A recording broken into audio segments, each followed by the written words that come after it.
penuh kekuasaan. Imperialisme merupakan kebijakan atau ideologi untuk memperluas kekuasaan atas negara lain dan penduduk asli negara tersebut dengan tujuan memperluas akses politik dan ekonomi, kekuasaan dan kontrol, dan seringkali dilakukan dengan menggunakan kekuatan militer. Ada 4 aspek utama yang terjadi di Indonesia setelah merespon sistem kolonialisme dan imperialisme, antara lain ekonomi dan politik, sosial dan budaya, seni dan sastra, serta pendidikan.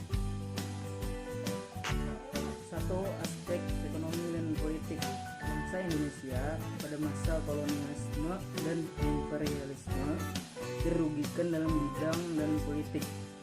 Oleh karena itu, bangsa Indonesia melakukan perlawanan terhadap Portugis, VOC, dan pemerintah Hindia Belanda. Beberapa perlawanan berupa perang akibat ekonomi dan politik, diantaranya: A. Perlawanan terhadap Portugis. Ada beberapa peristiwa besar yang terjadi akibat upaya bangsa Indonesia melawan penjajahan bangsa Indonesia Portugis, antara lain: 1. Perlawanan Kesultanan Ternate. 2. Perlawanan Kesultanan Demak.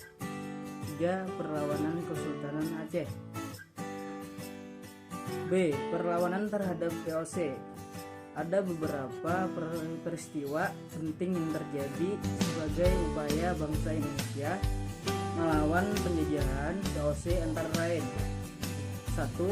Perlawanan Kesultanan Mataram. 2. Perlawanan Kesultanan Goa. 3. Perlawanan Kesultanan Banten. 2. Aspek sosial dan budaya. Beberapa gerakan perlawanan bangsa Indonesia dalam bentuk gerakan sosial dan budaya. 1. Gerakan Mesianisme. 2. Gerakan sosial di atas tanah partikuler. 3. Aspek seni dan sastra. Ada beberapa sastrawan pada masa itu dan karya sastra mereka adalah sebagai berikut. A. Edward Dolius Dekker merupakan nama pena dari Multatuli, seorang Belanda yang peduli pada nasib kaum pribumi. B. Mas Marco Kartodikromo merupakan keturunan priai rendahan di Cepu, Belora, Jawa Tengah. C. Sumewarsih Jojo Westito. 4. Aspek pendidikan.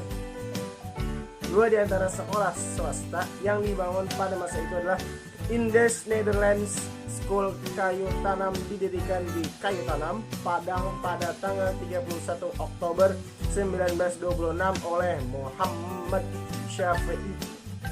B. Taman Siswa didirikan pada tanggal 3 Juli 1922 oleh Ki Hajar Dewantara di Yogyakarta. Sekian, terima kasih. Wassalam.